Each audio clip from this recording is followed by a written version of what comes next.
सुनेंगे? सुनाऊं कि नहीं? एक बच्ची थी रमा, शिव भक्त थी, बूढ़ी दादी थी। बूढ़ी दादी के साथ वो रमा शिव जी के मंदिर जाया करती थी और शिव जी पे जलाभिषेक किया करती थी, दर्शन किया करती थी शिव जी का, अभिषेक करती थी, दर्शन करती थी, कीर्तन करते थे। जहां शिव की कथा होती थी वहां बैठ जाते थे। गांव के लोग कहते थे इसे रमा कहे कि उमा कहे, जैसे उमा महादेव से प्रेम करती है, भक्ति करती है, वैसे ये भी करती है। बहुत सुंदर है। धीरे धीरे वो कन्या बड़ी हुई और एक दिन उस कन्या का विवाह हो गया। उस कन्या का विवाह हो गया और जब उस कन्या का विवाह हुआ रमा का, तो पहले तो उसका पति उतना भक्त नहीं था, पर धीरे धीरे रमा की स्थिति को देखते देखते वो भक्त हो गया। वो भक्त हो गया, उसके एक बेटा हो गया।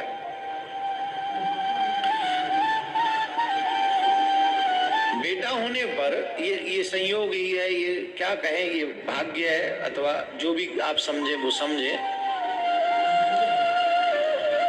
बेटा हुआ, कुछ समय बाद उसके पति का देहांत हो गया। पहले तो अपनी माँ का बड़ा ध्यान रखता था, उसका पुत्र बहुत ध्यान रखता था। फिर माँ ने जैसे तैसे करके अपने पति के चले जाने पर भी बड़े रात दिन मेहनत कर करके अपने बेटे को पढ़ाया। बच्चे लोग ध्यान दें, तुम जो हो ना वो अपने आप से नहीं हो, तुम्हारे माँ बाप ने तुम्हें यहाँ तक पहुंचाने में बड़ी मेहनत करी है। मैं बार बार कहता हूँ कभी अपने माँ बाप का दिल मत दुखाओ। माँ है ना, माँ, उसी में भगवान समाया है, उसमें ईश्वर समाया है। अपने माँ को दुख क्यों दे? वो बच्चा ही क्या जो अपने माँ बाप को दुख दे?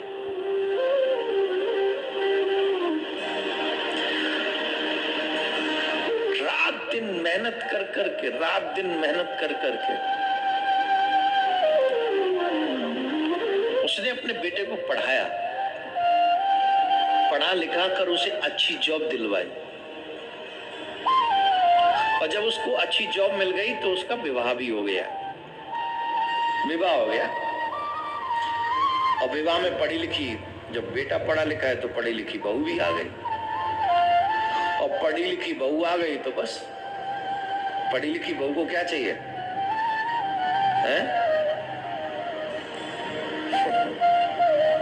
पढ़ी लिखी थी। अब क्या करे, जब पति चला जाए जॉब पे तो पीछे से सास से लड़े और जब पति आ जाए तो सास के साथ अच्छा बर्ताव करे। माँ क्योंकि शिव भक्त थी और उससे भगवान के जो भक्त हों, चाहे कृष्ण भक्त हों, राम भक्त हों, शिव भक्त हों, उनका एक स्वभाव होता है वो किसी की बुराई को किसी से शेयर नहीं करते। बुराई छोड़ो, उसका काम। और प्लस माँ तो फिर ये चाहती है कि चलो मैं सह लूं, मेरे बेटे को क्यों तंग करूं, मैं इस बात को अपने बेटे को बताऊंगी, बेटा भी दुखी होगा। तो नहीं, ये ठीक नहीं। कोई बात नहीं, बहू जो मुझसे कहती है कहे, कोई बात नहीं। तो ये सह लेती है, माँ सह लेती है, अपने बच्चों के लिए सह लेती है। परंतु डे बाई डे उस बहू की आदत और बिगड़ती जा रही थी। भोजन बनाती तो भोजन में नमक ज्यादा डालती, तुम्हारी माँ ने ऐसा कर दिया। कभी कुछ कर देती, बोल तुम्हारी माँ ने ऐसा कर दिया, तुम्हारी माँ ने ऐसा कर दिया, तुम्हारी माँ ऐसी, तुम्हारी माँ ऐसी। एक दिन बहू बोली, सुनते हो? बोली हाँ जी सुन रहा हूं, बताओ। बोली या तो तुम्हारी माँ रहेगी इस घर में या मैं रहूं। मुझे नहीं रहना। बोले हाँ माँ बूढ़ी हो गई है, अब ये पहले जैसी नहीं रही माँ। तो बोले ठीक है, मैं जाऊंगा वृद्ध आश्रम में, बात करके आऊंगा और माँ को वहां वृद्ध आश्रम छोड़ाऊंगा, तुम 1-2 दिन और प्रतीक्षा करो। बोले भेज आना। बोले हाँ तुमने कह दिया, तुम्हारी आज्ञा का पालन होगा। माँ को वृद्धाश्रम छोड़ाए, कोई बात नहीं। बोले ठीक है, ये अच्छी बात।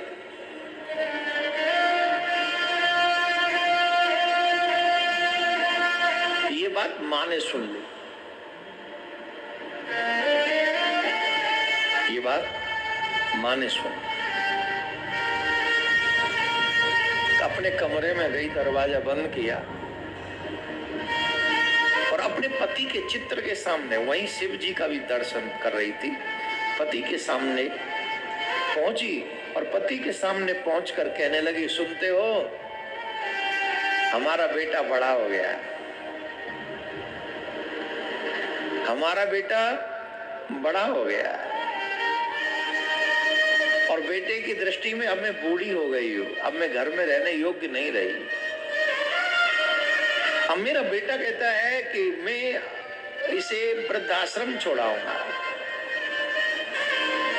आप होते तो मैं आपके साथ कहीं भी चली जाती, अकेली कहां जाऊं। एक दर्द भरी बात कह दी उसने। जब बहुत दुखी होती है ना मां, तब कहती है। उसने कहा कि तुम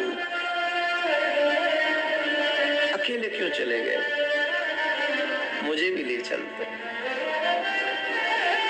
तो आज ये दिन न देखना पड़ा। रो पड़े, रो पड़ी हो।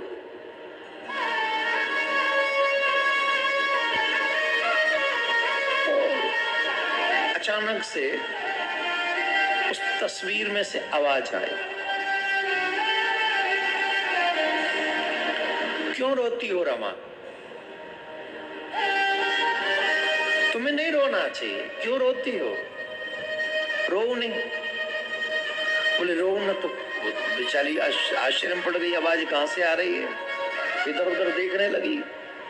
बोले तुम समझो, ये जो तुम शिव भक्ति करती हो इसी का प्रभाव है कि मैं आज तुम्हें बोलने में सक्षम हूं, मैं बोल सकूं और तुम सुन सको। इसमें मेरा प्रभाव नहीं है, ये तुम्हारी शिव भक्ति का प्रभाव है। भोलेनाथ ने मुझे भेजा है तुम्हारे दुख को देखकर। रमा के पति कहते हैं इस बात को। तस्वीर में से आवाज आ रही है,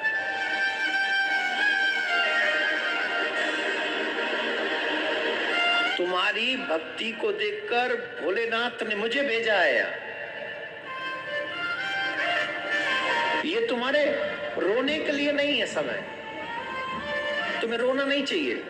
बाबा भोलेनाथ तुम्हारी भक्ति से बड़े प्रसन्न है, शिव प्रसन्न है तुम्हारी भक्ति से। बोले मैं कैसे मानूं कि शिव प्रसन्न है। बोले मेरे शिव ने, तुम्हारे शिव ने तुम्हारे लिए एक संदेश भेजा। बोले क्या? उस अलमारी का जब पट तुम खोलोगी, उस अलमारी का पट जब तुम खोलोगी, उस अलमारी में तुम जो मांगोगी तुम्हें वही मिलेगा, लेकिन एक ही बार मांगना। एक बार में तुम जो मांगोगी तुमको वही मिलेगा। और मैं तो तुमसे यही कहूंगा कि तुम बहुत सारा पैसा मांगो, बहुत सारा पैसा। तुम ये बेटा तुम्हें वृद्धाश्रम भेजना चाहता है ना, मैं तुम्हारा पति हूं, मेरी बात मानोगी? वृद्धाश्रम मत जाना। तो बोले हमारा गांव में एक घर है ना, वो पुरानी सी झोंपड़ी जहां हम और तुम रहते थे, इस पैसे को लेके तुम उस झोंपड़ी में चली जाओ। अपने चाहे घर बनाना नहीं बनाना हो तो वहीं अपने आराम से जैसे रहो, इसमें जितना पैसा तुम्हें चाहिए उससे ज्यादा मिलेगा, खोल के देखो। लेकिन एक ही बार जो मांगोगी वही मिलेगा, दोबारा फिर कुछ नहीं मिलेगा। बोल ठीक। उसने खिड़की खोली और कहा बाबा इसमें धन हो मुझे वृद्धाश्रम नहीं जाना, मैं तो वहां झोंपड़ी में चली जाऊंगी, वहीं तेरा मंदिर बनाऊंगी, तेरे मंदिर के सामने बैठकर हमेशा कीर्तन करूंगी। और मैंने तो सुना है जो तेरे सामने अपने प्राणों का त्याग करता है, तेरे दर्शन करते करते, तेरा नाम लेते लेते जो प्राण त्याग करता है उसकी मुक्ति हो जाती है। और मैंने तो ये भी सुना है महादेव, जिसका कोई नहीं होता उसका तू होता है। मेरा पति तूने ले लिया, मेरा बेटा ऐसा करता है, अब मुझे सिर्फ तेरे सिवा किसी के साथ नहीं रहना। खिड़की खोली, वो अलमारी खोली, उस अलमारी में बेशुमार पैसा था, कम से कम बैग भर जाए उससे ज्यादा। बेशुमार मतलब बैग उतना नहीं, बैंक के बराबर नहीं था, पर बैग में भर जाए इतना खूब पैसा। फिर मेरे पति शिव जी की बात मानकर आए, बड़ी खुश हुई मनी मन। रात्रि के 9-10 बज रहे थे, लाइट बंद करी कि रात्रि में नहीं, कल सुबह सुबह निकल जाऊंगी।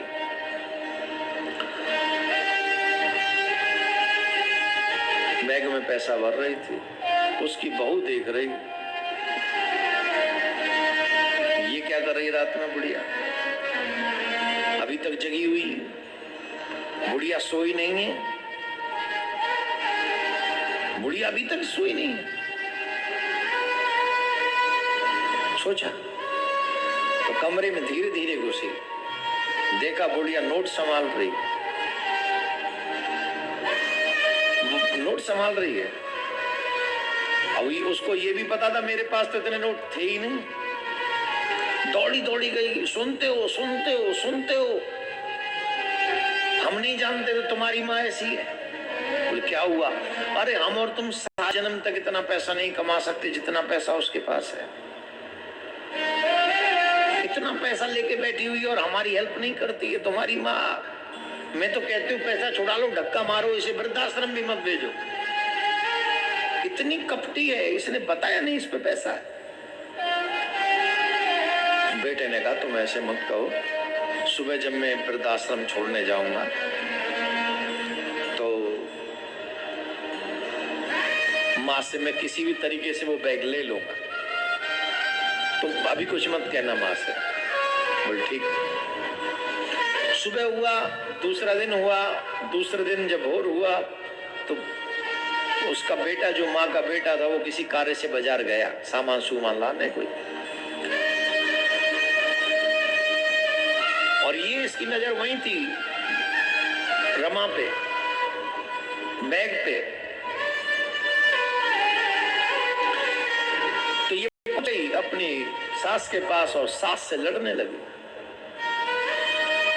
कहने लगी पैसे रखती हो, हमारे को देती नहीं हो, पूरा यहीं संभाल के रखी हुई हो, अपने बेटे की सहायता नहीं कर सकती हो, और न जाने क्या क्या, तुम ऐसी हो तुम वैसी हो।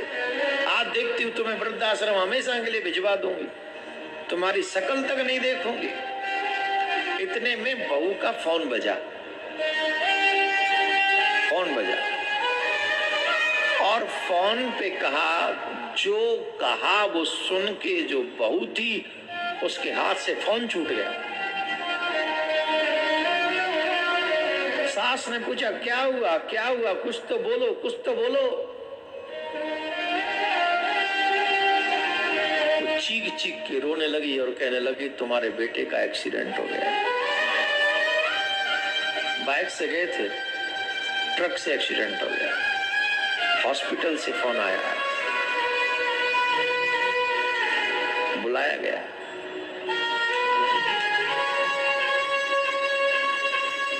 माँ पर क्या बीती होगी तो माँ ही जाने, हम तो बयां भी नहीं कर सकते। वो रोने लगी बड़ी जोर जोर से, बहू जाने के लिए दौड़ रही थी। इतने में माँ वो बैग लेके पैसे वाला उस अलमारी के पास पहुंची और कहने लगी महादेव,